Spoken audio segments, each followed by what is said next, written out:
This is called a Cuman Cap, commonly worn across the Hungarian countryside by many peasants even until the 19th century. The Cumans were a Turkic-speaking nomadic group who, after centuries of warring on the eastern frontier of the Hungarian kingdom, eventually were granted part of the country and helped rebuild it after the Mongol invasions, becoming a key constituency of the monarchy. The Hungarians themselves were formerly a nomadic Eurasian steppe people only a few centuries prior, but had taken great strides to assimilate into Christian European culture after settlement in the Pannonian Basin. But this project of assimilation was kind of derailed by the introduction of the Cumans, who resisted not only the church's demands to convert to Christianity, but also instructions to abandon their traditional yurts, hairstyles, and fashions. I've covered the history of the Cumans and Laszlo IV, also known as Laszlo the Cuman. He was a half-Cuman Hungarian king who strongly favored the Cumans so much that the Vatican almost ordered a crusade against his Hungary.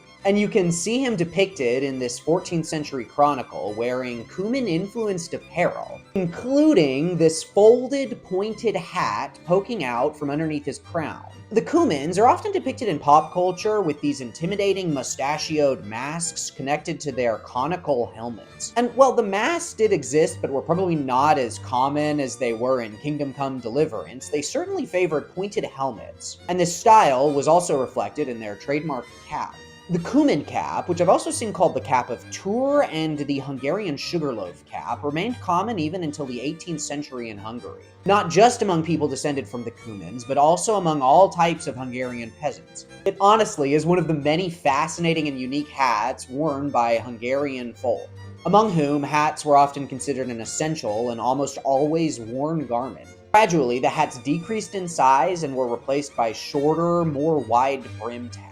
But I've always found the Cumans to be a very interesting aspect of Hungarian history and culture, so the Cuman cap holds a very special place in my heart. And if you want to learn more about the Cumans, Hungary, the steppe, or more topics, subscribe to my podcast and follow me on TikTok and Twitter.